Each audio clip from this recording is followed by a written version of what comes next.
Sejam muito bem-vindos a mais um Crescimento Sólidos, o seu programa aqui que fala sobre economia, geopolítica, mercado de capitais e crescimentos corporais alternativos, métodos de crescimento alternativo. Hoje a gente está com uma marmitinha um pouco diferente, né? Como muitos deixavam ali nos seus comentários. Pô, começou BK, McDonald's, agora a gente está num projeto de cut, né? Bem interessante. Olha só. Carne de panela, legumes e legumes. Muitos legumes. Muito bom. Inclusive o pessoal tava falando que a gente perdeu a mão, só tava pedindo Burger King e Exatamente. McDonald's aqui, ó. Carne de panela. Agora sim.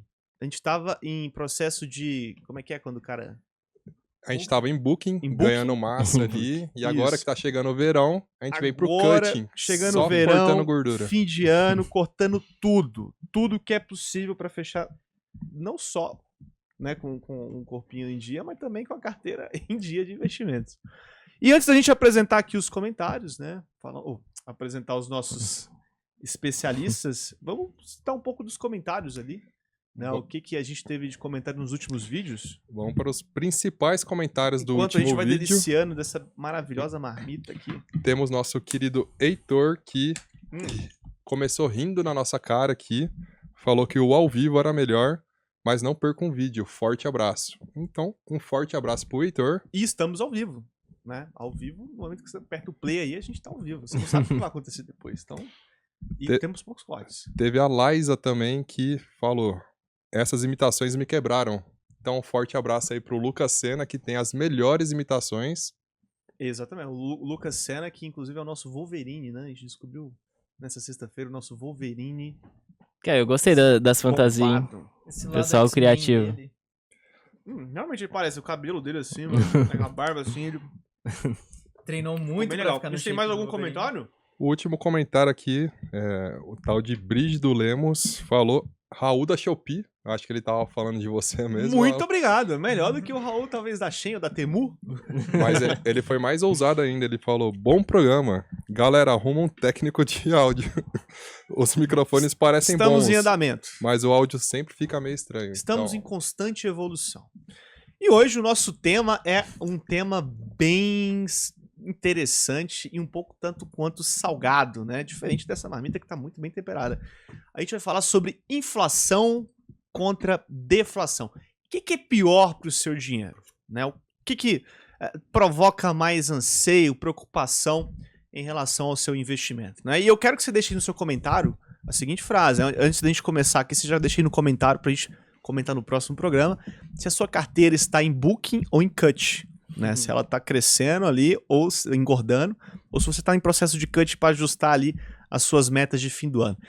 Eu queria passar a palavra para o nosso querido analista Eric, depois o Douglas, vocês comentarem um pouco o que é pior, né? O que a gente, o que traz a mais anseio, e depois a gente aprofunda um pouco mais no tema. Bom, na economia a gente já discute muito isso. No Brasil nem tanto, porque a gente não tem esperança de ter uma deflação em muito tempo. Talvez historicamente a gente tenha tido pouquíssimas ou nenhuma. Então, como brasileiros, a gente já é acostumado à inflação. De fato, a gente já é acostumado ao aumento de preços recorrentes, e quando uma coisa cai de preço, a gente até assusta, a gente fala, nossa, que legal. Só que quando a gente vai pegar a história e algumas civilizações, por exemplo, como Roma, o próprio Japão atual, desde os anos 80, dos anos 70, a gente vê que a deflação causou vários problemas para essas sociedades. Roma foi derrubada por ser uma sociedade escravista na época e perder um pouco do modelo de negócio com a sua expansão, que chegou num limite ali. Isso na Roma antiga que você está falando, Isso né? na Roma antiga, não na atual. E aí a gente teve um problema grande com a população muito rica, só que poucos produtos para se destinar. E aí os produtos iam caindo de preço e a população retia esse dinheiro. Então a economia não girava nesse ponto. E aí a sociedade romana começou a ruir em certa parte e virou outra sociedade, apesar de manter o mesmo nome. E pra você, Perfeito. o que é pior? Se você fosse assim agora, o ministro da Fazenda do país, ou se fosse o presidente do Banco Central, Ixi, tenho até medo e chegasse disso. assim, um indicador... Ó, só tem como tá ruim pra um lado, pra inflação, ou pro outro, pra deflação. Na estabilidade você não tá. O que você prefere? Receber uma cartilha em que tá ruim pra inflação ou ruim pra deflação? Um relatório, Então, né? vamos lá. Vamos lá. Então, primeiro, né, como o Art tinha falado, a inflação é o aumento generalizado dos preços. Considerando que eu sou ministro, agora eu vou dar uma opinião polêmica. Bora. Eu, Aí sim. porque eu mas sou toma cuidado, eu Douglas. sou um ministro da economia, então eu tenho uma preocupação tanto com a política fiscal e como também com a monetária, porque as duas andam junto. Uhum. Quando eu falo de inflação maior, eu tô falando que o valor no futuro, ele vai se corroer. Então, se eu sou um ministro da Fazenda e eu estou envolvendo questões fiscais, ou seja, obrigações com previdência, obrigações com passivos de longo prazo, se a inflação for muito acima da média no futuro e trazer a valor presente, o dinheiro vai valer menos. Então, nesse quesito, uma inflação maior, considerando que eu sou o ministro da Economia, e é claro, é uma opinião polêmica, nesse caso faz muito sentido porque eu vou gastar menos no futuro. Agora, de política monetária, eu acho a deflação muito ruim. Aí aqui eu falo mesmo de economia produtiva. Porque ela é ruim tanto para quem... imagina que a gente está analisando duas coisas. A gente está entrando na parte de oferta e demanda. Quando eu falo de oferta, eu estou falando dos bens e serviços e eu estou falando dos empresários. Nesse caso, eles não têm nenhum estímulo a produzir. Porque a outra escala, que no caso seria a demanda, que eu estou falando de famílias, governos, geralmente eles não têm um incentivo também para consumir. Então imagina só, se eu consumo menos, eu vou produzir menos. Então nesse caso a inflação é um fenômeno a deflação no caso é um fenômeno muito curioso, porque você prejudica as duas alas importantes da produção e da economia produtiva.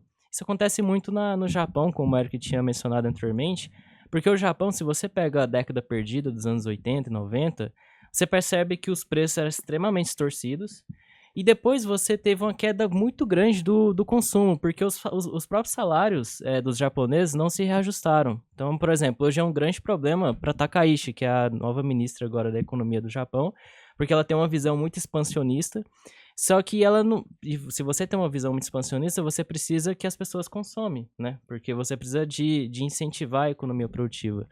Então, assim, as pessoas não têm o incentivo, não têm nenhum tipo de cultura a consumir grande parte dos bens e serviços produzidos no Japão. E quando você fala de exportação também dos produtos japoneses, você também não tem nenhuma atratividade no mercado internacional, porque hoje a China também consegue ganhar escala. Sabe o que é uma coisa engraçada sobre a primeira-ministra do Japão? Qual que é o nome dela? Takaishi. Quando ela foi empossada como primeira-ministra do Japão, ela falou que ela se espelha muito na Margaret Thatcher, né, que foi a dama de ferro da época do Reino Unido ali, no auge ali do Reino Unido, na década de 70, 80, né? E logo depois ela falou que ela era muito adepta à política econômica e às ideias do Shinzo Abe, que era um dos primeiros ministros do Japão na década passada, né? Só que isso é um pouco tanto quanto curioso, porque a Margaret Thatcher não é nem um pouco expansionista, né? Ela é extremamente liberal, corta custos lá embaixo, né? Promove a quebra promove incentivos, né? Deixa que o mercado seja mais livre ali, se autorregulando, se incentivando, fazendo as suas aquisições. E tira ali, tenta reduzir o máximo possível de impostos e incentivos por parte do governo. Mas é só um ponto que eu achei engraçado de comentar. Exatamente. E assim, então nesse caso, por exemplo, eu acho muito curioso o que vai acontecer agora com o Japão. Eu realmente tenho muita curiosidade do que vai acontecer nos próximos anos. Porque o Japão... Porque qual que é a grande preocupação do mercado? O Japão, ele é um país muito seguro para ter investimentos. Naturalmente, isso é uma construção de longo prazo, não é de agora. Só que o Japão, ele tem um problema fiscal muito grande, porque é o maior endividamento público que existe no mundo. Assim, tudo bem que você pode dar um exemplo que é da Venezuela, mas eu estou considerando um país numa estabilidade, um país normal, assim, do ponto de vista econômico.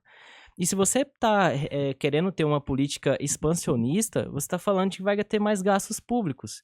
E a inflação do Japão já está crescendo, a média está em torno de 2% a 3%. E geralmente os salários dos japoneses não estão subindo na mesma percentual. Então, assim, imagina o seguinte, ela vai gastar mais, com uma inflação um pouco mais alta, e a gente sabe, a gente trabalha com essas visões da economia, a gente sabe que a inflação alta faz com que o Banco Central tende a aumentar a taxa de juros, porque é o primeiro remédio de curto prazo, né? Uhum. Então imagina, ela vai gastar muito mais, ela vai gastar com um juro muito mais alto e com uma população que é muito mais velha. Então, assim, por exemplo, o Japão não tem incentivo de ter imigrantes dentro do país, né? Então, assim, imagina só, você ainda está consumindo grande parte do seu orçamento para o futuro e você não tem uma população jovem para consumir. Então, assim, é bem complexo. Eu tô bem curioso, assim, pelas políticas da Takaishi agora nos próximos anos. Como é que será que o E- Japão vai sair disso? Quando a gente fala de inflação e deflação, a gente tem o acelero e o desacelero da economia, basicamente. Então, a gente pode comparar a economia com um organismo vivo. Se a gente pega um organismo, deixa ele parado, ali prostrado numa cama, por exemplo, ele adoece, ele acaba adoecendo, que é os efeitos da deflação. Se a gente acelera ele numa quantidade saudável ali, faz um exercício 3 vezes na semana, a gente vai lá, treina igual a Aquaman treina, a gente faz esse movimento com o Se corpo. treinar igual a Aquaman treina, É igual a Aquaman é hiperinflação. demais. Mas igual nós três aqui, Essa é acho a que meta. quantidade razoável. A meta aqui é hiperflação. mesmo. O Aqua tá hiperinflacionado aí. O Olha o Aqua tamanho tá do bíceps do hiperinflacionado. menino, Agora ó. eu tô reduzindo, agora eu tô no cutzinho, só delapidando a Selic aqui, ó. Só montando o shape. E aí a gente tem um organismo ali que tem uma aceleração saudável, a gente tem uma economia fluindo, a gente tem pessoas com empregos sendo criados, a gente tem consumo vigente, a gente tem pessoas ali rodando a economia de fato. Mas quando a gente acelera demais essa economia, a gente tem um problema, que é os preços começam a subir demais e às vezes os salários não acompanham. E é uma questão para o Japão, porque é um país que tem o costume de ter uma deflação ali desde 30 anos atrás, e agora ele começou a ver uma inflação. Só que, normalmente a gente tem um trade-off, é tipo um acelerador e uma embreagem. A gente acelera aqui, beleza, aí a gente começa a acelerar a economia e a embreagem vai soltando. Por quê? A gente aumenta o emprego junto com a inflação. Então, quando as pessoas têm mais dinheiro para consumir, a gente tem um efeito inflacionário, só que o consumo está sendo compensado ali. Então, as pessoas estão pegando esse dinheiro e comprando os produtos. Mas quando a gente tem uma inflação e uma população muito idosa, igual o Japão tem, a gente não tem a força de trabalho tão forte, às vezes o consumo vai ficar prejudicado enquanto o aumento de preços vem. Então o Japão tá com o pé na E embreagem uma- agora, né? O E Japão, uma ele tá estratégia- tentando- Mas vale ressaltar que eles estavam com juros negativos até o ano passado, né? Exatamente. Aí Sim, sim. conseguiram reverter, mas agora deve estar o que? 0,5% ainda? É muito baixo. E um fato que. Depois a gente até pode falar um pouco mais sobre juros também, Aco. O que o Eric também tá falando, eu acho muito interessante. É que, assim, tudo bem, você pode rodar a economia na deflação, né? É muito ruim, mas você pode rodar. Se você consegue produzir para exportar. Só que é o que está acontecendo hoje no Japão, ele não tem nenhuma competitividade dos seus produtos no mundo. E isso também vai acontecer, talvez, já existe projeções que isso pode acontecer na China. Porque a China, ela cresceu muito. Um dia, até, se você quiser saber um pouco mais sobre a China, eu fiz um vídeo também desse tema. A China, ela cresceu de 2 polos importantes, que foi o mercado habitacional e grandes setores de infraestrutura que foi viabilizados pelo Estado. Ou seja, muitas pessoas cresceram para o setor imobiliário. Aí, por exemplo, se a gente for pegar, existe a Evergrande, que foi uma das grandes imobiliárias, depois foi a falência em 2021, mas era uma das grandes empresas desse setor. O que aconteceu? Era muito impulsionado do ponto de vista de consumo interno. Então, não precisa ter consumo interno, que eu falo assim, de grandes investimentos, aí depois você exportava. Só que agora você está percebendo que existe uma inflação menor, quase uma deflação dentro da China, ou seja, o cidadão chinês ele não está consumindo na mesma escala que a produção.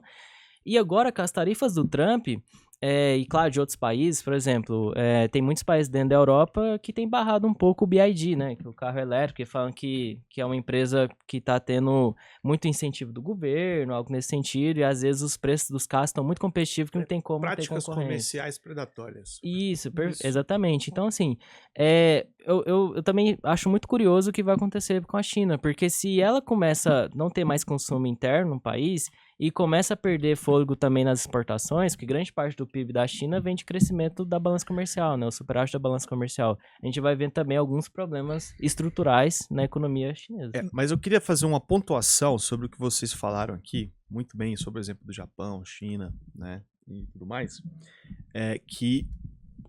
por que a deflação no campo da economia, da ciência econômica, ela é vista como o bicho-papão de verdade, né? Por que é o temor de qualquer presidente do Banco Central, de qualquer economia, ministro da Fazenda, que você tem um processo deflacionário? A deflação é o contrário da inflação. Então, a expectativa de que você tenha um preço mais alto no futuro, né? É o processo inflacionário, você vai ter um preço corrigindo ali, aumentando generalizadamente. A deflação é o contrário, né? E a deflação está muito associada a uma crise de confiança, a um excesso de oferta, a um novo player no mercado que promove preços mais baixos, né? Consequentemente, né, você impacta na seguinte lógica, né? Pô, se eu não consumir hoje, Amanhã tá mais barato, seu dinheiro fica parado hoje. Amanhã meu dinheiro cresce de valor. Então você desincentiva o consumo. Se você desincentiva o consumo, você não tem renda, né? Porque, pô, ninguém tá consumindo, não tô faturando receita, não tem por que eu ter esse de funcionário, tem que reduzir. Reduz receita, reduz emprego, reduz renda, né? E aí, nesse momento, você cria uma crise de confiança na própria economia, de que ela não consiga sustentar e entra numa espiral inercial, né? É um processo inercial. A inflação ela tem o seu processo inercial, né? Mas existem remédios. Você dosa os juros, você restringe a oferta, ou aumenta a oferta de algum setor específico, restringe a demanda, né? Você consegue ter mecanismos de controle. A deflação não, porque ela, no caso, ela é a ausência de algo. Ou seja, tem ausência de consumo. Não tem como você restringir a oferta, ou restringir a demanda, ou aumentar a oferta e aumentar a demanda. Não tem como fazer isso. Você não pode simplesmente aumentar a demanda de consumo de um bem e restringir ela de maneira direta. Não é viável fazer isso. Então, por isso que a deflação é o pior problema econômico que qualquer autoridade monetária vai enfrentar, porque não tem remédio. Qual que é o remédio? É reduzir juros? É reduzir juros. Mas do que adianta se mesmo reduzindo os juros, o consumo está negativo, a inflação está negativa? Eu posso poupar a R$0, ou seja, deixar o dinheiro debaixo do colchão, que isso não vai impactar em nada meu valor, pelo contrário, vai aumentar ele. Não tem incentivo ao consumo. E a política monetária ela tem um limite, né? Você não consegue deixar juros negativos. Você inverte toda a lógica econômica. Você deixa juros negativos, de certa forma você vai ter uma redução na quantidade de dinheiro e tudo mais. Quem é que vai pegar? Quem é que vai deixar dinheiro? Então você tem essas preocupações em relação a isso. A gente pode citar um exemplo dois exemplos bem interessantes, né? Primeiro, vamos pro mais recente, 2020, na economia. A gente teve uma injeção colossal de dinheiro na economia, juros negativos no mundo inteiro, Estados Unidos com juros negativos, Europa com juros negativos, Japão com juros negativos, Ásia no geral com juros negativos, Inglaterra, países de primeiro mundo praticando juros negativos, porque eles estavam com medo da deflação. Eles tinham medo, eles pô, a galera vai ficar de casa, ninguém vai sair, vai ficar todo mundo restrito, não vai ter consumo, né? E aí se esperava uma queda na renda, demissões em massas. Então as autoridades monetárias na época se anteciparam a isso. Até o Brasil colocou em 2%. Até o Brasil chegou Sim. com juros a 2%. Eles se anteciparam a isso. O que eles não previam? Previam que a lógica não era mais a mesma, né? As pessoas não precisam sair de casa para consumir. As pessoas não precisam sair de casa para trabalhar. A renda se manteve em certo grau e até aumentou. Foi o caso aqui do Brasil. O auxílio emergencial tirou uma galera da linha da pobreza. Da extrema pobreza, né? Foi assim, papo de milhões, uma das políticas de renda, né, que no foco dela não foi para renda, foi para emergência mesmo. Mas acabou acertando uma política de renda universal que tirou muita gente da pobreza, isso aumentou o consumo. Aí você tinha uma abundância de dinheiro no mercado, você tinha uma abundância de renda e uma escassez de produto. Porque ninguém estava indo para as fábricas produzir, ninguém estava tendo o supply chain, né? Ele estava sendo trocado ali. Você pediu fazer um pedido de um produto para uma commodity que seja, ou para algum país, só que eu falei assim, não, pô, peraí, o frete não vai porque eu vou ter que levar respirador. Sim. O frete não vai porque eu vou ter que levar máscara. Então você criou uma antecipação desnecessária disso que gerou um problema inverso, não a inflação galopante que a gente está lidando até hoje para combater. Mas o único momento da história em que a gente teve uma preocupação muito grande com a deflação foi em 1929. Né? Em 1929 foi a crise a pior crise financeira da história do mundo. Tá? Foi a crise de 1929. Existem vários fatores que procederam a ela que são atrelados ao que aconteceu em 1929. A gente tem os Estados Unidos saindo da Primeira Guerra, vencedor, novo centro econômico do mundo, gerador de riqueza, abundância comercial. Não sei se alguém já assistiu aquele filme, o The Great Gatsby, né? O Grande Gatsby. Que ele pega aquele momento entre 29 e pós-Primeira Guerra, em que você vê uma Nova York sendo erguida do zero, praticamente, né? Prédios sendo construídos, o Fordismo em ascensão, fábricas em emprego abundante, aumento gigantesco da produção. E aí a gente começa a ter uma certa circulação muito forte de dinheiro, um crescimento muito forte na circulação desse recurso. E aí a gente vê o problema na Bolsa de Nova York, né, que é um símbolo de sucesso na época. E aí você começa a ter aquela loucura, aquele frenesi do Dow Jones subindo 300% no ano, ou coisa do tipo. E você tem aqueles empréstimos, né, em que o cara não precisava ter 10% da compra de ações que ele fazia. Pô, o cara todo mundo operava alavancado, até o engraxate da Bolsa de Nova York, ele operava alavancado, né, e isso é um fator muito grande de problema de crise, todo mundo operando alavancado. E aí, só que você tinha um descompasso muito grande com a economia real na época, né, ao passar dos anos. Você tinha um aumento do endividamento do setor agrícola, você tinha ali problemas em setores de serviços, o setor industrial estava começando a bambear um pouco, perdendo receita e tudo mais, os preços estavam começando a cair, e aí logo depois você vem em 24 de outubro de 29, né, por isso que chama a crise de 29, foi quando teve a quebra da Bolsa de Nova York, né, caiu, perdendo o Dow Jones, o único índice daí perdeu 90% do valor naquela época.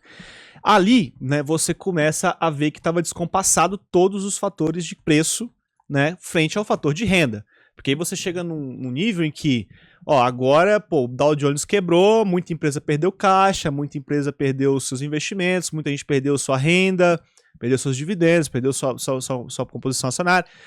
Você começa a intensificar os problemas que já vinham tendo, que era o crescente desemprego, saiu de 3%, 4% para bater 25% nos Estados Unidos, o maior desemprego da história.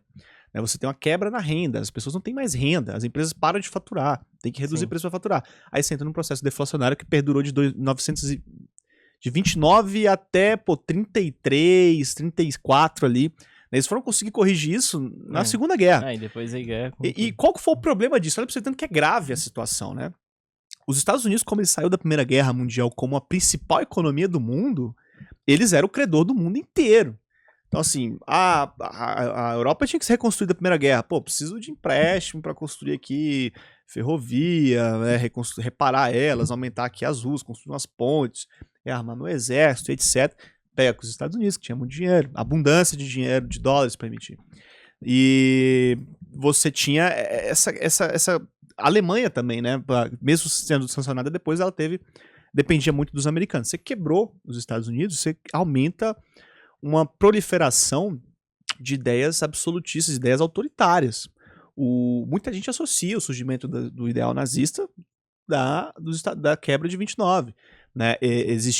Diz que a crise foi tão feia que foi o período em que os Estados Unidos quase viraram uma parte da União Soviética. Porque você tinha um crescimento de ideais de esquerda, né? Porque, os Estados Unidos quebrou, a Europa está quebrando, mas a União Soviética está em pleno vapor, né?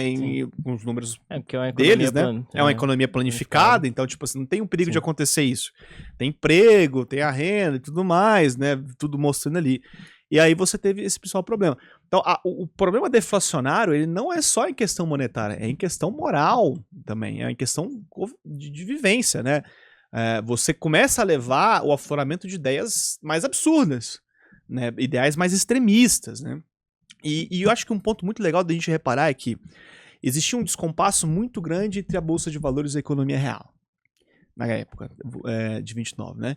Você tinha empresas crescendo 300% ao ano, subindo demais, né? Com lucros extraordinários por conta do resultado financeiro, mas você tinha problemas no emprego, você tinha problemas na renda do cidadão americano, você tinha inflação ainda um pouco descontrolada, né? Antes da crise, né? Do crash ali, você tinha um problema de endividamento muito alto, né? A gente tem algo parecido hoje. A gente tem empresas do setor financeiro muito descompassadas da economia real nos Estados Unidos. E do setor de tecnologia também. Posso, bem rapidinho, que a gente vai bater, acho que você vai complementar muito bem, das empresas de tecnologia. O que o Eric, o Alan, desculpa, tá falando também. Acho que é importante a gente primeiro também analisar dois tipos de inflação.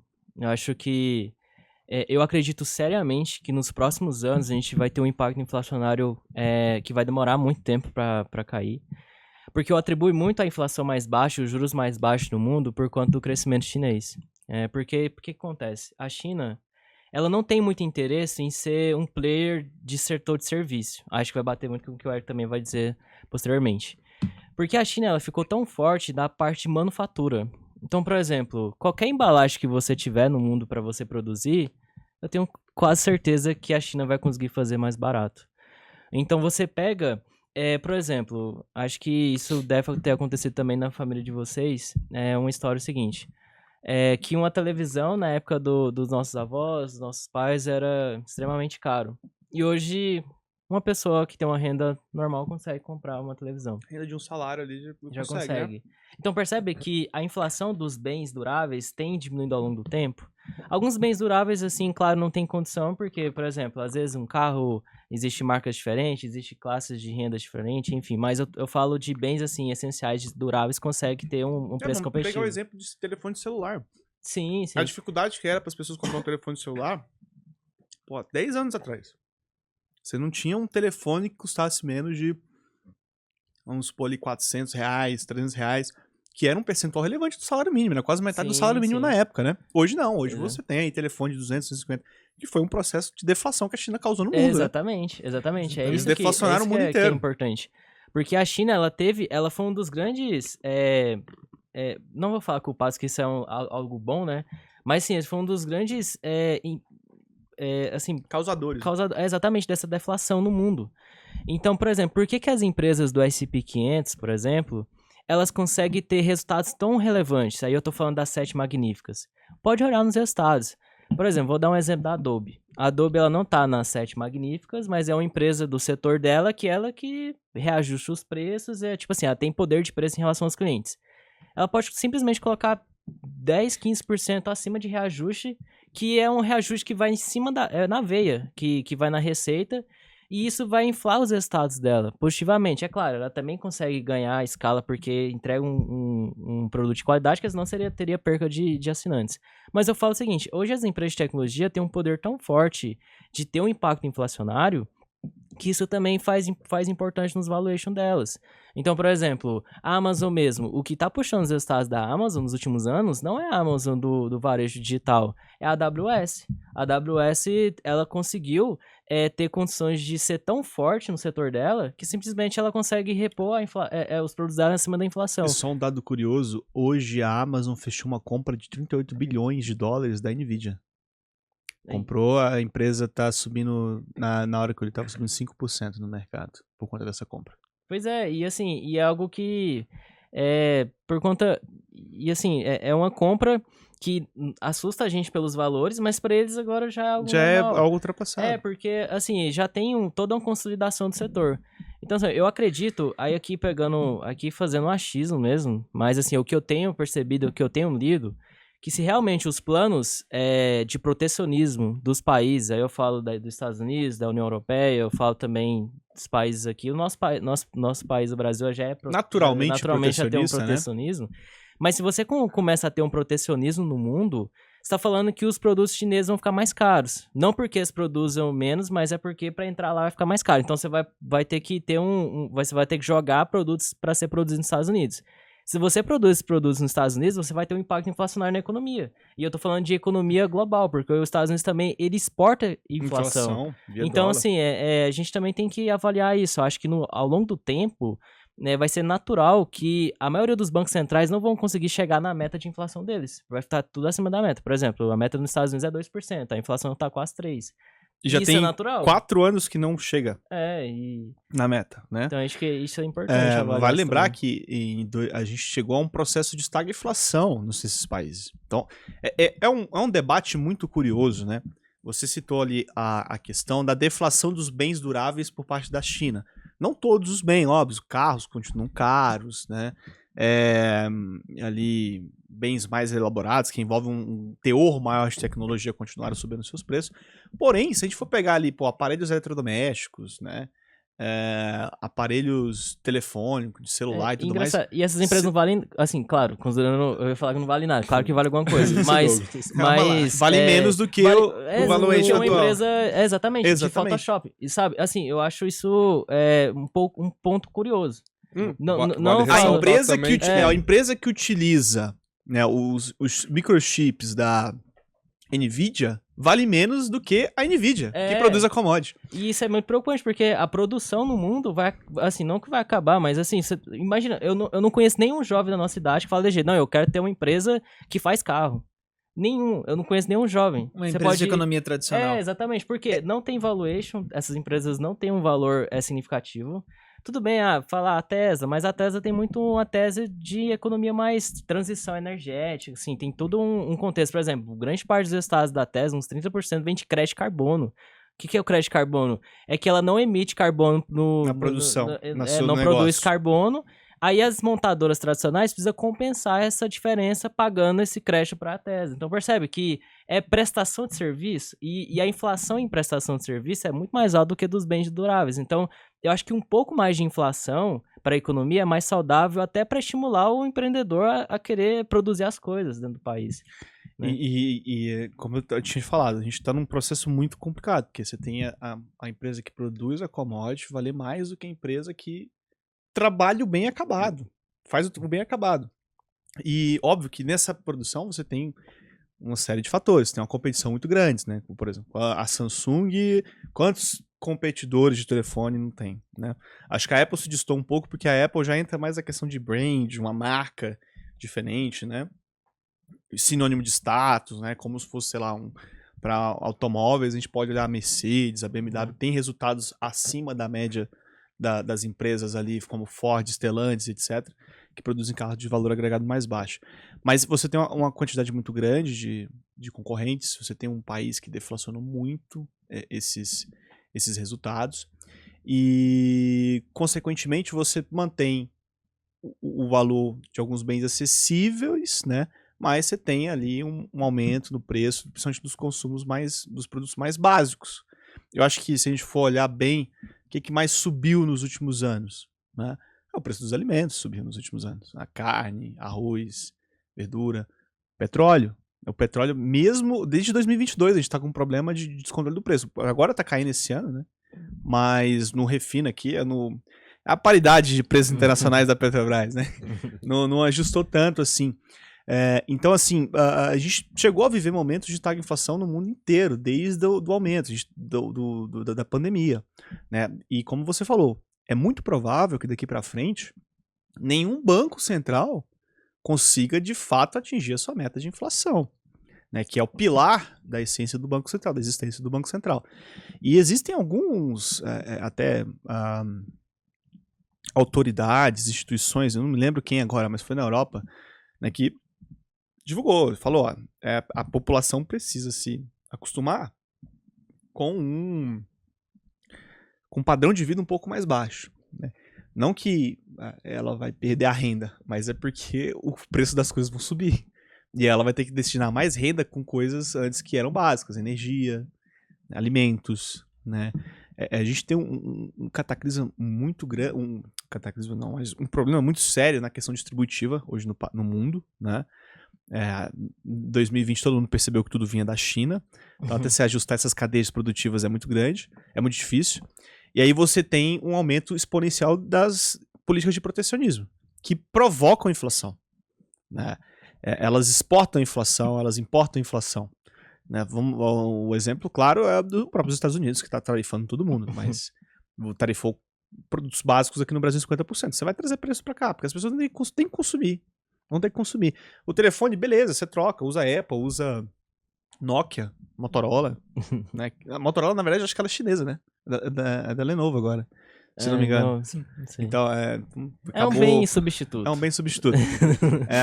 Então, mas você precisa de alimentos, você precisa de alguns... Você precisa de microchips, não é autossuficiente ainda microchips dos Estados Unidos, apesar de produzir, precisa de semicondutores, né, no caso, não microchips.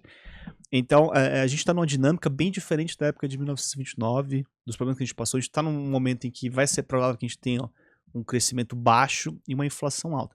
E para quem não sabe, estagflação é isso, né? Exatamente. Quando a gente fala de estagflação, a gente tem ali os salários reais, por exemplo, sendo mantidos ali, e a gente não tem um trade-off, por exemplo, que a gente costuma falar em economia, a gente não tem um aumento de empregos com a inflação, só que os produtos estão aumentando de preço. Então a população está se mantendo com o mesmo poder de compra para eles, com os mesmos salários, na verdade, nominais, e a inflação está aumentando os preços. E aí isso vai diminuindo o poder de compra real da população. E aí a gente entra nesse loop. Porque a deflação, como a gente vê nos Estados Unidos, teve que ocorrer uma guerra. Aí os Estados Unidos instaurou a indústria bélica que ela forneceu para o mundo e a indústria de crédito que eles também forneceram para o mundo. Assim eles voltaram à economia deles. Só que sem um choque externo disso, sem um acontecimento disso, que não foi planejado, foi algo não completamente do acaso, mas fugiu da alçada dos Estados Unidos, a gente precisa de um choque também para desfazer a inflação em certos pontos. Então, igual o Alan falou, hoje a inflação do Brasil, a meta é 3. A gente tem uma margem de 50% para cima e para baixo. Só que a gente ainda não conseguiu atingir ela praticamente. A gente chegou próximo ali, mas de fato a gente ainda está fora das metas de inflação, assim como os outros países. E deve continuar por um bom tempo. Com certeza. Inclusive, eu dei uma olhada no Focus antes da gente fazer o programa. A gente tem uma previsão da inflação abaixar, só que a dívida pública do Brasil, pelas transferências que a gente fez ali na época da pandemia, com a renda do brasileiro sendo garantida pelo Estado, ela é um dos poucos indicadores que continua crescente ao longo dos anos. Então, a gente vai ter um descontrole da dívida pública, a gente vai precisar de uma impressão monetária, mesmo com as estimativas de inflação em queda, a gente pode ver uma inflação subindo por conta dessa dívida pública e essa injeção de dinheiro na economia. E então, é por isso que a Selic se manteve a 15% ainda. E você acha que vai descer a partir do ano que vem ali? Sim, eu acho que vai descer, só que ela vai descer em doses bem menores do que ela subiu. Mas eu queria falar um ponto muito legal, que a inflação brasileira ela é um problema crônico de décadas. A gente tem um problema no Brasil que tudo é reajustado com a inflação. O aluguel é reajustado com a inflação passada, tá? Então tudo é reajustado com a inflação passada. O preço dos alimentos, o preço dessa Coca-Cola, dessa marmita, o preço de tudo. Todo mundo quando vai... Seu consórciozinho. Ali, seu consórciozinho. Os créditos, os créditos, todo mundo que... os ativos de investimento, né? Que a gente tem esse debate vez ou outra. Então tudo é reajustado com a inflação passada. Então, se a inflação passada veio de 5%, eu vou reajustar meus preços para 5%, quanto que vai ser a inflação futura? 5%. A gente tem um problema chamado inércia inflacionária, que era para ter sido acabada no plano real, proibida, inventado algum tipo de indicador específico para corrigir cada setor e tudo mais, mas não teve. Então a gente tem esse problema dessa inércia inflacionária. O Brasil ele vive o que gera mais inflação no Brasil, é o gasto público. É o gasto público, que é corrigido pelo quê? Pela inflação. É o aumento da renda do brasileiro, do consumo das famílias, né? A renda desse cara é corrigida pelo quê? Pela inflação. Né? Não que seja errado, óbvio que não. Tem que ter um ajuste real, isso não é culpa de ninguém e tal. Mas tudo sendo corrigido pelo IPCA, você gera um IPCA mais alto. Então, como é que você afeta isso? Como é que você corrige isso? Né? O Banco Central não tem que corrigir a inflação do mês que vem ou do próximo mês. Ele tem que corrigir o que todo mundo de mercado pensa que vai ser de inflação para o próximo ano. Então, ele tem que pensar lá na frente. Então, a gente sobe esses juros lá em cima para o cara pensar, o que eu vou responder aqui pro Boletim Focus, hein? Acho que a inflação, eu joguei lá pra semana passada 4,5, acho que agora vai ser 4,2. Meu modelo aqui mostrou que esses juros altos, vai impactar negativamente, 2 pontos percentuais, vai 4,2. É nisso que o Banco Central atua. Ele tenta corrigir as expectativas. Porque se ele corrige as expectativas, naturalmente ele corrige a inflação corrente. E esse é o caso do Brasil, digamos assim. Porque a gente não tem isso, por exemplo, nos Estados Unidos, que tem o CPI, que ele é importante, mas ele não é o indicador de inflação analisado, e muita gente se observa mais o núcleo dele. Tanto né? que a inflação... que é a parte mais importante. Vale ressaltar a inflação implícita também, né? Que a própria previsão ali do que vai acontecer na inflação acaba exatamente, como a gente falou. E ali tem também a questão do Brasil, que se a gente for olhar o núcleo do IPCA no Brasil, ele tem coisas assim que variam 10, 15% de um mês pro outro, como se fosse nada.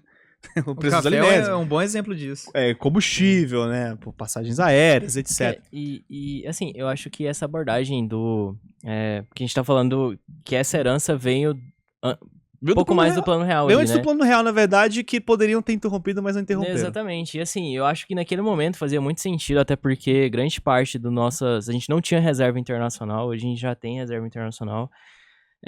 E assim, claro, isso é por conta da castilha também do FMI. Na época, acho que foi o Paulo Malan que estava tentando reorganizar as dívidas do nosso país.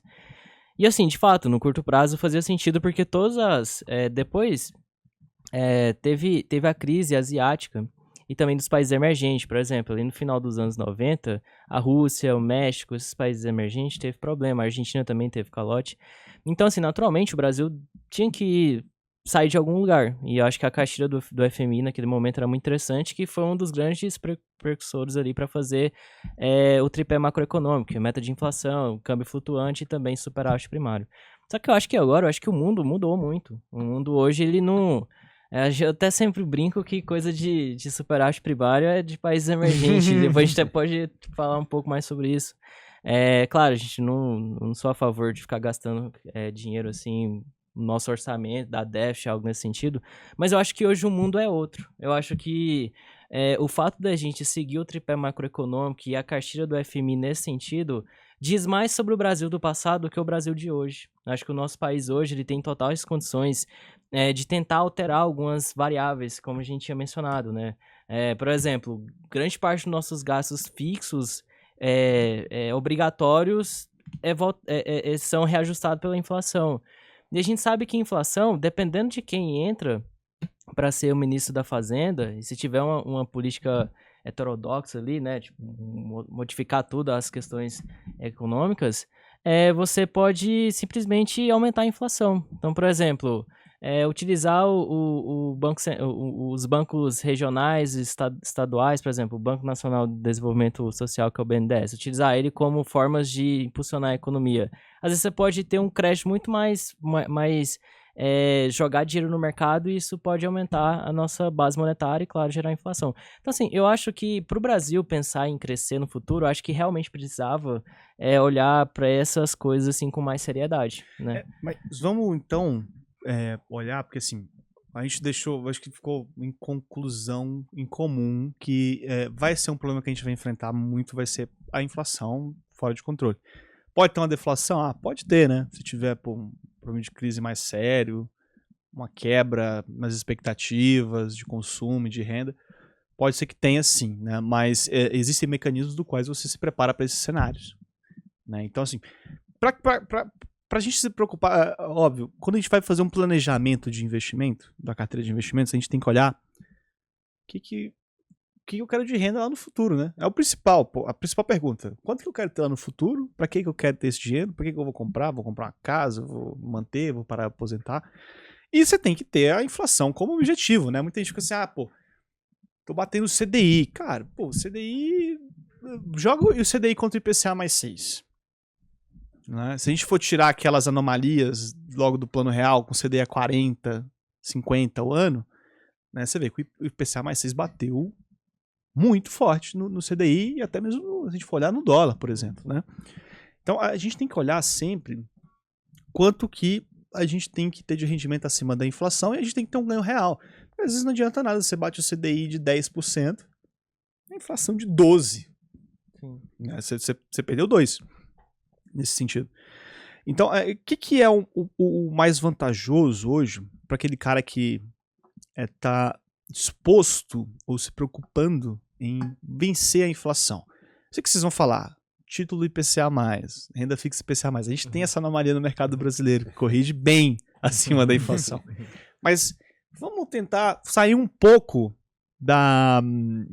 do comum, né? Vamos ver o que a gente pode trazer de insight em que esse cara pode olhar para a carteira dele e falar assim, realmente, eu posso colocar isso aqui e de certo modo eu vou ter tendo um ganho real. O que vocês acham? A gente pode ir para a parte de ações mesmo, né? Porque as empresas precisam necessariamente estar acima da inflação ali para fazer sentido. A receita delas, né? Corrige, né? Inclusive, como o Douglas comentou, o mundo está em constante movimento, né? Constante desenvolvimento.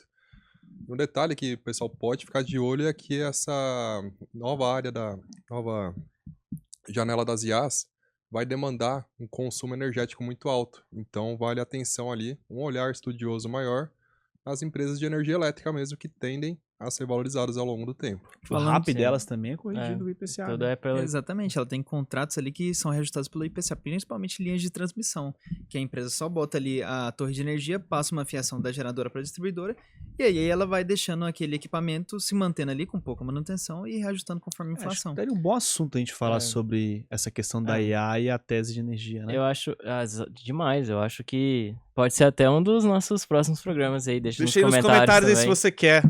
Comente, por favor. Eu- Lembrando que a IA também bebe água agora, então Inclusive, as a gente empresas de pode saneamento pedir é um ponto. sugestões de temas para os próximos episódios aí. O que o pessoal quer ouvir desses especialistas do mercado financeiro e economia. Pode, exatamente. A gente tem que fazer vários conteúdos aí, pode dar sugestões. Você quer falar primeiro, Eric? Depois eu vou. Claro, Depois eu gente- queria voltar nessa questão das ações, que eu acho que é importante. Uhum. Eu vou continuar também na mesma questão, porque o Aqua puxou os setores perenes. Então a gente tem ali a IA consumindo energia e água, são dois assuntos que estão em alta por causa da inteligência artificial, mas a gente não pode esquecer, por exemplo, dos bancos, que com uma inflação alta e uma Selic alta, eles começam a ter ganhos extraordinários ali, junto com as seguradoras.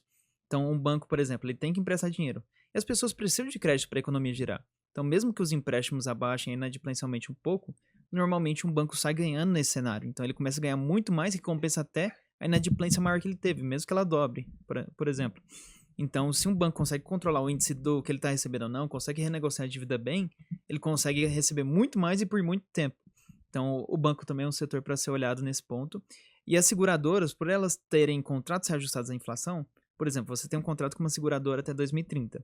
Se você quiser resgatar em 2028, você vai receber um desconto nesse contrato de acordo com a inflação. Então a seguradora vai te dar um deságio nesse ponto. E aí a seguradora fica com esse dinheiro. Agora, caso você mantenha esse contrato, a seguradora fica com o dinheiro e expõe ao Tesouro Selic, que está pagando hoje 15% mais um pouquinho. Então as seguradoras estão ganhando uns milhões, quase bilhões de reais, só com exposição a título do Tesouro Direto e contratos que elas fecham ali. Perfeito. Eu queria também trazer uma abordagem em relação a ações. Eu acho que quando você está mais preocupado em não ter um ganho muito acima da média, assim, mais acima da inflação, acho assim, ser um perfil mais conservador para moderado. Acho que essa história do cara querer ganhar acima da média, gente, assim, sendo bem sinceros, tudo é proporcional a risco. Você pode ganhar 30% esse ano. A chance de você perder 50 no ano que vem Sim. é alta. Hoje, inclusive, a gente até testemunhou É um uma ponto legal de você anomalia. ter citado, Sim, porque muita gente quer. Eu quero ganhar mais do que a média, eu quero ter tanto, Não. mais do que fulano, mais do que ciclano.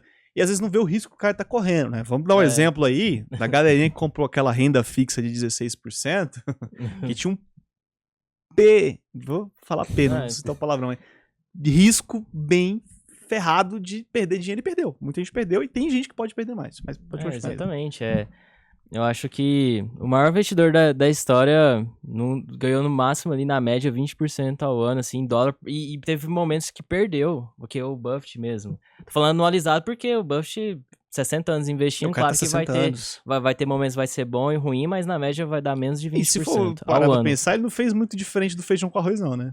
Tipo, E quando fez, foi eu pra- acho que o Buffett, isso sendo que bem funciona, sincero, o eu feijão acho com que o arroz, Buffett ele foi o exemplo do sucesso da política econômica dos Estados Unidos. Porque ele comprou as empresas que foram vencedoras. E eu atribuo muito o sucesso da Berkshire Hathaway do Buffett, não a ele, mas sim ao Charlie Munger. Depois vocês podem até ler um pouco mais sobre o Charlie Munger, porque o Buffett, na época, ele era simplesmente uma pessoa que comprava as empresas abaixo do valor patrimonial, aquelas empresas Que ninguém via. que ninguém via, exatamente. Aí vendia o valor acima do valor intrínseco e fazia muito dinheiro. Mas eu acho que o investidor que quer vencer ao longo do tempo tem que comprar empresas vencedoras e esperar o momento certo, assim, comprar e esperar. É o não tem buy and essa hold. de ficar caçando o salzinho, a pimentinha do mercado. Você vai caçando essas pimentinhas, você vai errar de 100 que você escolher, você vai errar pelo menos 90. As 90 vão puxar o lucro de tudo que você ganhou. Sim, sim. E assim, falando um pouco mais sobre ações, saindo um pouco dessa parte de renda fixa, porque naturalmente as pessoas podem falar de renda fixa, né? É só comprar IPCA mais 6, você vai estar ganhando acima da inflação. Acho que isso não é um argumento válido, mas não acho que... Depende também, né? Depende de marcação ao mercado, algo nesse sentido. Mas falando sobre ações, eu acho que o primeiro de tudo é você que já está, né, nesse perfil mais... quer ganhar um pouco mais acima da inflação, acho que é importante você buscar empresas, setores perenes, igual o Eric tinha falado, setor de energia, utilidade pública, setor financeiro. E eu acho que é importante você buscar também empresas que tenham receitas recorrentes, que seja empresas que oferta bens inelásticos. Acho que aqui dá pra gente falar um pouco mais sobre o que é inelástico e elástico. Por exemplo, empresas elásticas quer dizer que se ela aumentar o preço demais do seu produto, você vai ter uma grande queda da quantidade da demanda. Então, por exemplo, imagina que eu sempre vendi historicamente meu sapato por R$100. Agora eu acho que o sapato tem que valer R$200. Poxa, eu posso ter uma perda, por eu não ter poder de preço em relação aos meus clientes, eu posso ter uma perda da demanda e meu faturamento cair. Então, assim, qual que é a ideia que eu quero trazer para vocês? Observe empresas que mesmo que ela aumenta os preços acima da inflação, ou acima de qualquer outro reajuste que você pode olhar de forma setorial, ela consegue ainda ter poder de preço em relação ao cliente. Aqui nessa mesa a gente tem, por exemplo, a Coca-Cola. Naturalmente, ao longo do tempo, você pode perceber que a Coca-Cola vem reajustando os preços dela acima mesmo. Eu acima lembro de da comprar inflação. uma Coca de 2 litros por R$2,50, cara. Hoje, assim, 12 conto. Caramba, tá exatamente. velho, hein? E assim, e a Coca-Cola, não é que ela é um bem inelástico, assim, ela se tornou essencial nas refeições. Assim, claro, com todo o poder de marketing, dos investimentos que ela fez, e ela tem mérito nisso, porque, primeiro de tudo, você vai pensar na Coca-Cola, depois você vai pensar em outras marcas, talvez a Pepsi do grupo PepsiCo. Quando você vai jogar aquele terrão com seus amigos, seus brothers, você não aposta uma Pepsi. Não aposta um Baré ou um Guaraná aposta uma Jesus. Coca. Não? Exatamente. Você compra os outros, caso não tenham. E assim, ó, Coca-Cola. por exemplo, uma empresa também que eu gosto muito de avaliar ela para dividendos nos Estados Unidos. Não é recomendação, mas uma sugestão de estudo. A Colgate. A Colgate também ela é uma empresa que sempre paga bons dividendos nos Estados Unidos. Historicamente tem um payout muito acima da média e ela faz esses pagamentos. As empresas de utilities vêm se desempenhando bem ultimamente, né? Porque Sim. são bens em que não tem como você pensar num próximo futuro que as pessoas vão parar de consumir. Porque, por exemplo, a Coca-Cola enfrentou isso recente, né? Ela tinha um problema da bebida muito açucarada, e aí começou a surgir esse crescimento de consumo de produtos mais saudáveis, e ela veio se reinventando, né? A Coca Zero, o Gatorade ali, reduzindo açúcar, né? Outras bebidas não açucaradas. Só que esses bens utilities que a gente cita, produtos de higiene pessoal, né? Produtos descartáveis ali, cara, é difícil você pensar nos próximos 50 anos um substituto para pasta de dente, para creme dental, ou para enxaguante bucal, ou para escova de dente, ou então para Gillette, né, da P&G, fralda descartável. Cara, isso não tem como. Acho que ninguém, pelo menos do que eu saiba, ninguém está pensando em algo desse tipo, né? Mas se pensarem também. E percebe que são empresas assim, é claro, a gente trabalha no mercado financeiro, a gente vai reconhecer as empresas porque a gente trabalha diretamente, mas são empresas que qualquer pessoa comum que vai entrar no mercado financeiro hoje fala, nossa, o que eu consumo diariamente? Eu tomo Coca-Cola, eu, sei lá, eu tenho um Colgate, tem produtos da Unilever, por exemplo, aí assim vai ao longo O do dia a tempo. dia do investidor, ele pode, Tem até já uma traz história- muitas coisas. Tem até uma história de um frentista, ficou bem famoso, acho que até o Raul já fez vídeo dele, eu não sei, no Instagram, que ele simplesmente ele comprava as empresas que ele mais conhecia e ele morreu e deixou uma herança de mais de $8 milhões na época. Bem interessante. Acho que não foi a frente, ele era um zelador de uma Zelador de escola, escola, então, né? não- Que deixou mais de eu $8 pensava milhões que- comprando ali, pô, tem tudo a ver. Colgate, P&G, Chevrolet, que foi uma das Gillette, principais Chevrolet. ações. Ele falou assim, ó, tem uma Silverado aqui, eu vou comprar da Chevrolet. Quando ele comprou uma Ranger, ele comprou ações da Ford e Ele foi pode isso. não ter feito um estudo aprofundado, mas ele fez o famoso feijão com arroz. Comprou, Querendo, esperou. sem querer, né? Sem querer ele Exato. fez, ele acertou. E assim, eu queria trazer agora, que vocês deram aí, pô, como ganhar em cima da inflação, eu quero trazer uma dica de como não perder pra inflação. Porque tem como você perder a inflação, tem como você pagar a inflação pra alguém. Vocês sabiam disso? Assim, existem produtos financeiros aí, né, que você, pô, não, juros baixinhos, vamos fazer, pô, um consorciozinho aqui e tal. Cara, aquilo, naturalmente você tem o ponto, o pulo do gato, né, não tá na administração, que a administração realmente ela é baixa, comparado aos outros produtos, etc. Mas está nos reajustes, né? O valor que você vai pagando ele é reajustado com a inflação. Tem o prêmio, em alguns casos também, que ele é reajustado, né? Mas vamos dar um exemplo. Se você tem um prêmio ali, pô, um Fiat Mobi, eu vou comprar uma carta de um Fiat Mobi. Você vai ter que pagar o reajuste que esse Fiat Mobi ter, né? E consequentemente, deve estar muito próximo ali ao reajuste inflacionário. Então, assim, e outra, se você que tá antecipado, né? Se às vezes o cara tá pegando pra juntar dinheiro ou fazer sei lá, comprar mais barato o bem, né? Com um valor mais alto ali.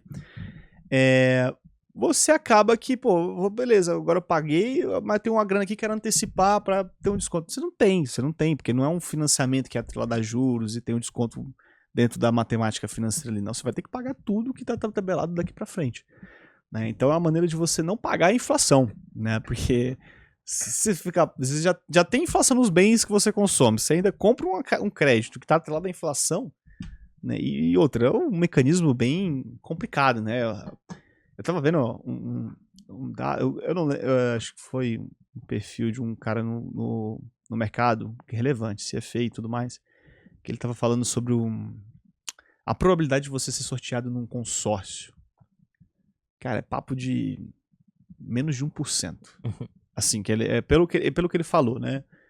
Assim, ele deve ter os estudos dele lá, feita a matemática dele, a quantidade e tudo mais. Óbvio que tem alguns que é mais alta, porque a quantidade é menor de participantes, né? Mas, assim, é uma probabilidade que ainda não deixa de ser pequena. Então, toma muito cuidado com isso, porque o que pode ser um crédito barato sai um crédito caro, dependendo do prazo que você carrega. E para finalizar, né, eu acho que falta aqui a gente agora trazer métodos aqui que vocês acham que, pô, inflacionam ali a sua dieta, inflaciona a sua rotina de treinos, né, ou então deflaciona, né, no sentido, inflacionar é aquecer a sua rotina de dieta, sua rotina de treinos, e deflacionar é você não cumprir. Como vocês podem ver pelo meu corpo, eu vou começar aqui, eu vou trazer métodos de deflacionar isso, né? Que é principalmente você não ter uma rotina, né? Você ir mudando a sua rotina ali todos os dias, e isso acaba prejudicando a sua disciplina. Pô, você tem um horáriozinho certinho de treino. Cara, uma coisa assim, eu sempre tento colocar um horário de treino que, pô, ou é muito tarde, umas 11 horas da noite, ou é muito cedo, tipo 4:30 da manhã, 5 da manhã. Porque durante o dia eu não consigo ir, pô, eu tô trabalhando. Não dá pra eu sair daqui lá, por mais que a academia aqui da frente tem vestiário e tudo, chegar lá, ficar uma horinha de treino, filho, não dá. Então, assim, eu tenho essa questão. E aí, cara, pô, a minha disciplina, às vezes, de não manter uma rotina certinha faz com que isso não aconteça. E por que eu coloco esses horários? Porque eu odeio a academia lotada. Odeio. Eu odeio. Cara, assim, não tem coisa que mais me passa raiva na vida do que naquela Blue Fit e tá bufando de gente. Ou na Smart Fit, ou em qualquer outra academia, porque normalmente os horários das 6 horas, né? Pô, 5:30, 6, 7, até de pico. 8 horas é lotado. E dependendo da região, igual aqui a região, teve dia que, cara, eu cheguei 9:30 da noite. Eu cheguei 9:30 da noite pra começar a treinar. Não tinha equipamento livre. Óbvio que era uma segunda-feira, né? E a tendência é que isso piore, porque... tá chegando o final do ano. Chega final do ano, muda de ano, vamos mudar de hábito. Todo mundo muda de hábito. Todo mundo quer ir pro Araguaia, já sarado. É o mês que as receitas das academias mais crescem. A gente pode abrir uma academia de um mês só pra... Mas a dica de ouro aqui é realmente deixar o mais prático possível, né? Porque quando a gente fala de colocar o shape, cuidar dessa parte da vida fitness, a gente pensa em buy and hold também, porque a gente pensa no longo prazo. Então, você fazer as marmitas ali domingo pra semana inteira, deixar tudo preparado, vai facilitar seu dia a dia. Porra, mas, cara, 3 horas fazendo marmita. Que isso, eu fiz 1h30 ontem. Que isso, cozinhar, que congelar, o que você fez de marmita? O básico, o feijão com arroz ali. Básico. 1 quilo de macarrão, 500 gramas de carne. Carne e brócolis. Eu gosto de temperar, fazer brócolis um negócio. Não, mas segredo. tem tempero. Pô, mas em 1h30 Mas você o que eu quero fez trazer é semana a inteira questão da praticidade mesmo. Deixar preparadas as comidas pra você comer, pra você não gastar tempo ali durante a semana. Dinheiro.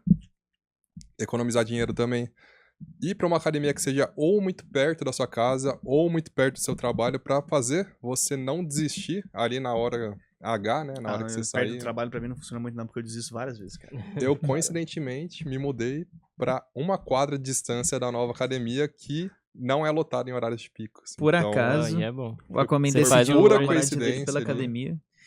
E aí entra a questão também, você chega lá na academia lotada, 9 horas da noite, como é que você bate no ombro de um cara desse tamanho aqui e fala assim, ô irmão, dá licença aí. Dá licença, por favor. Você já tá meia hora nesse equipamento. Você pode, por favor, dar O licença? senhor com Ali- 120 quilos com 9% de gordura poderia sair pra eu treinar? Por Ali favor, é- você já treinou Eu demais. podia é criar selva, academia poeta. só pra vocês, ô Aco. Mas eu fui pra uma dessas. Mas aquele né? vai é dessas aí, cara. É dessas? só dos grandão, a melhor coisa não. que mais inovador. nesses Não, o ambientes Aquaman é- já tá em outro Tá louco, patamar. filho. Você vai, nós aqui que é frango, o Douglas, né? Vai ali pegar aqueles pezinhos de 10 kg e acha que tá gigantesco, filho. Lá o peso mínimo é... Você vai pedir pra revezar com um cara 20, desse, ele fala assim, acabei de aquecer, toma aí. É a lei da selva, é a lei do mais forte. É, filho, aquela que tipo de Não, mas academia o que você- pessoal, quanto maior o pessoal, mais de boa e mais incentivador eles vão ser. Então você pode ter certeza disso. É, mas quanto maior o cara, mais tranquilo ele é, né, mano? Olha pro Lucas Mas Senna aí, pô. Ele quase passou mal de dar risada na festa fantasia. Cada Nosso fantasia querido que ele, Wolverine. que ele olhava, ele dava uma gargalhada de rir. É, mas ele é um cara que eu não gostaria de Ah, irritar. uma coisa, eu queria dar. Exatamente. Depois eu Você queria dar uma pode só sugestão morrer. de não fazer coisas também. Pode falar aí, pode Pode falar aí. falar? Vai Conta lá. a sua rotina. Eu- Agora eu- vem eu- isso, agora- o principal. É isso que eu queria ouvir. É a própria É experiência isso. em pessoa que vai falar com vocês agora. Eu também não sou. Claramente, né? Vocês podem me ver que eu não sou de academia. Uma coisa que eu agora tô tentando melhorar e antes era muito ruim. Imagina o seguinte: sábado de manhã. Quem assiste futebol sabe que sábado de manhã tem muito jogo bom da Premier League. E é muito ruim, porque, tipo assim, ó, se começa 9 horas da manhã, jogo muito bom. Geralmente vai ser um Tottenham e Southampton. Não é um jogo assim. Jogo Não, muito aí bom. não é um jogo muito bom. Aí não. já Mas vai- aí é, meio um jogo mais dia. reforço. Eu prefiro ver o Não, Santos. mas em meio-dia, do nada, vem Arsenal e Manchester United. Mais ou Aí é menos. bom, aí é bom. Aí, 15 horas tem um campeonato italiano que geralmente tem um joguinho ali bonzinho. E 5 horas é campeonato espanhol. Real Aí não Madrid tem e como, Barça. tipo, como que você vai sair você tá deitado ou dormindo? Tipo, não tem como você... Já tá difícil, né, mano? Mas é o aí dia no inteiro sábado- assistindo futebol também? Tipo, eu acho que as programações esportivas do Brasil podia se adaptar a gente. Mas Porque não faz sentido. a rotina de Nada a ver, mano, o que você tá falando, velho. Você tá Não deixando sei, de... tipo, O Manchester, Tô deixando de treinar porque não tem condição. Ó, Douglas, eu acho que a tipo, Premier League tinha que ajustar os horários dos seus jogos pro Douglas poder assistir Tá os jogos. difícil. Não, o e treinar. Douglas deixou de considerar uma informação relevante aqui, porque na maior parte das academias tem TVs na parte da esteira. do Mas cara. você não mas escuta a não narração, tem. mano, é sem Aí, graça. por exemplo, Bota o aí fone, Você quer ver sábado... os outros falar Aí besteira, beleza, né? Nem pelo aí, jogo. aí tudo bem, você assistiu todos os jogos. Aí sábado você quer sair, aí tipo, das 19 às 20 você não quer ir pra Quer sair academia. pra onde? Aí você quer, Ah, sei não, lá, não, tipo, aí não. sábado. Eu Aí acho que o tá Douglas dizendo. abriu o Douglas tá na precedente. procura. É difícil. Pra uma tipo, pergunta É importante. difícil pra um jovem que gosta de futebol se E tornar o jovem que gosta de futebol e ser boêmio à noite. É difícil. Aí fica difícil. Olha, a gente aqui abriu. Na verdade, a gente tem uns integrantes aqui que escolhe a moradia pela academia. Foda-se o apartamento que ele vai morar, o bagulho é academia. O Alan, ele é recorrente, mas o Douglas, ele tem a preferência por futebol. E aí surge a questão, Douglas, você Eu não prefere... entendi, por que eu sou recorrente? Você, eu você sou tá ali no recorrente? meio termo. Se tiver próximo da academia, tudo bem. Se não, de vez em quando eu vou. Se não tá der tudo pra ir, certo. É tudo bom. diferente, o cara. É diferente. E aí o Douglas abriu um precedente para uma questão. Douglas, o cardio é uma parte importante do treino. Você preferiria realizar um cardio em conjunto ou ver um jogo do Tottenham sábado à tarde? Lá vem. Não, o kart sempre é bom, né? Ah, não, o Tottenham não tem despenhado tão bem. E outra, Depende. carta de 3 minutinhos tá feito. Tá feito, já Não. queimou todas as calorias que Corre eu pro pensava no abraço, dia. Vocês estão falando de Cara, natação exercícios mesmo? físicos. Ah, em geral. entendi. Mas enfim, Vamos pro E- recado final? vamos pro recado final. Você preparou o recado final? Eu preparei o recado final, como, na verdade, é igual o recado final do último programa. Tem Então problema? você vai ter que mudar agora, cara. Não, Não, quero recado repetido. esse recado eu não é quero recado imprescindível repetido. a gente dar Não, o senhor. recado. Pra você aí de casa, pode comentar nesse vídeo pra gente ler seu comentário aqui no próximo e ter uma interação aqui. Já chamaram o Alan de Raul da Shopee, pode chamar o Douglas do que vocês quiserem. É. De capa da 25. Não seja ousado. Não, mas é isso aí, ó, vamos, comenta aí, pô, põe sugestão do que você quer pro próximo episódio. Ah, o que você faz na academia aí que ninguém sabe, né? Então tem gente que faz, eu descobri esses dias que tem gente que ganha dinheiro na academia sem ninguém saber, fazendo Fazendo o o escambo que de uma mercadorias. câmera no lugar certo não faz, né? Que isso. Mas enfim, o que você faz de diferente? Qual que é a sua dica? O que você achou? Pô, como é que tá a sua carteira? Você tá inflacionando ela? Tá deflacionando ela? Como é que tá aí o sistema? E se você quiser também, pô, você pode contar com a expertise do nosso time aqui para investimentos, né? A carteira dos nossos clientes está preparada para isso, porque além da renda fixa e IPCA mais 6, a gente tem empresas que reajustam sua receita com inflação, tem investimentos de setores americanos que reajustam com a inflação de lá, tem ouro, prata que não deflaciona, né, que sempre está ali crescendo. A gente tem várias estratégias e objetivos reais de retorno que estão sendo atingíveis, né? Esse ano, inclusive, quando ninguém queria comprar bolsa lá atrás, ninguém queria comprar renda fixa longa, a gente estava lá e estamos colhendo os frutos esse ano. Então, se você quer, tá aparecer aqui, aonde aparece? Na minha mão? No meio?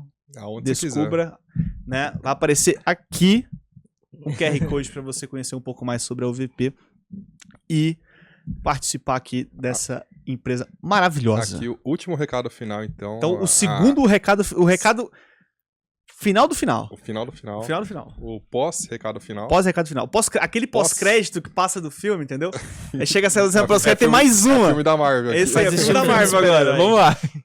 Mas seguindo a sugestão da nossa querida Gabi, aqui a gente tá iniciando um quadro de indicações. Então a gente pode indicar aqui. Vamos começar com um filme pra galera assistir ali. Pô, que legal, é verdade. A gente Bom, tá com... pelos olhares dos senhores, vocês estavam completamente preparados pra esse momento aqui. Cara, eu vou pegar a indicação do filme que eu comentei no início, sobre que você pega um período muito legal da economia americana, que foi pré-1929, que é o Grande Gatsby, né? É um romance, é uma história muito boa de você acompanhar, premiadíssimo e tal, com o DiCaprio, né? Quer dizer, com o Douglas. E, pô, com toda uma decoração, arte deco, trilha sonora maravilhosa. Mas que você assiste um pouco daquele momento pré-crise, né? Inclusive o coadjuvante na verdade, fica mesclando entre o Gatsby e ele ser o coadjuvante, né? Mas e o principal. Ele trabalhava na bolsa de Wall Street e conta um pouco sobre como que era, né? Também sobre a questão dos negócios, do problema em relação à proibição do álcool na época, e mesmo assim tinha muita coisa. Então, fica aí a minha sugestão. Eu vou seguir a sua linha de raciocínio, que eu gostei bastante, e indicar aqui A Grande Aposta. Eu basicamente acompanha ali 2008, a crise dos Estados Unidos, e conta uma perspectiva bem específica ali, meio por dentro, como que aconteceu, né? Uma visão meio leve de entender como é que foi esse período lá nos Estados Unidos. Eu acho que eu vou recomendar outro filme do Douglas, O Lobo de Wall Street, pra você ter ideia como que foi a loucura da bolsa ali no final dos anos 90 e próximo aos anos 2000 ali, até um pouco dos anos 80 nesse caso. Como que era essa loucura ali nas maiores bolsas dos Estados Unidos, por exemplo, o que foi bem diferente no Brasil. No Brasil a gente não teve esse frenesi todo, mas com uma economia em boom, o pessoal do mercado financeiro se descontrolava completamente, o que já é diferente hoje. Hoje a gente já tem um mercado financeiro um pouco mais sóbrio do que o que acontecia naquele período. Ah, mas vocês estão muito na linha com a cartilha, cara. Vocês têm que recomendar um La La Land da vida, entendeu? Um Mad Max. Mad Max, O Regresso. Exatamente. Vai recomendar o quê? Transformers? Não sei. Ontem eu tava assistindo uns filmes. Qual filme você tava assistindo ontem? Exterminador do Futuro, mas não tava entendendo quase com nada. Schwarzenegger. Ah, mas também Não, você mas quer é porque assistir o o do Christian Exterminador, Bale? eu só assisti os mais antigos, aí o de ontem já tinha entrado no final, enfim, eu não entendi muito, mas o Rambo também é um bom filme, Rambo 2, 3, Boa, Rambo. é um Rambo, muito bom. Esse foi muito bom. Esse filme é bom. Esse Também filme é muito bom. vamos lembrar dos O Douglas- documentários de fisiculturistas da antiga era. O Aquaman pode falar melhor pra gente, os documentários do Arnold, por exemplo. Do Arnold, do Rony Coleman? Coleman, é muito bom de assistir ali, sem entender o ápice dele e também o declínio, que não foi muito bonito, mas é uma história muito interessante do rei do fisiculturismo. No Pain No Gain também. No Eu Pain, esqueci No a Gain. série buddy. pode ser também? Pode? Pode. Série. Tem o do Winston, A série seria Winston semana Churchill. que vem, Douglas. Seria... desculpa Mas então, já foi. esqueci agora acho que é o Futuro de uma Nação do Winston Mas esse é um Churchill. filme, não? Acho que é uma série, talvez. É Não, com então é um o filme, Gary muito Oldman? bom também. É um filme. Ele interpreta lá o Winston Churchill lá, como que... Enfim, ele não entra... ninguém queria ele no parlamento, e ele conseguiu mesmo com os É isso problemas, aí. porque o Winston Churchill era só, assim, ó, tinha uma visão de ser só mais um velho gordo que gostava de tomar uísque. E E fumar assim, ele charuto. salvou o... Melhor assistir o Rambo. Melhor É isso aí, turma. Um abraço pra vocês. Forte abraço. Forte abraço.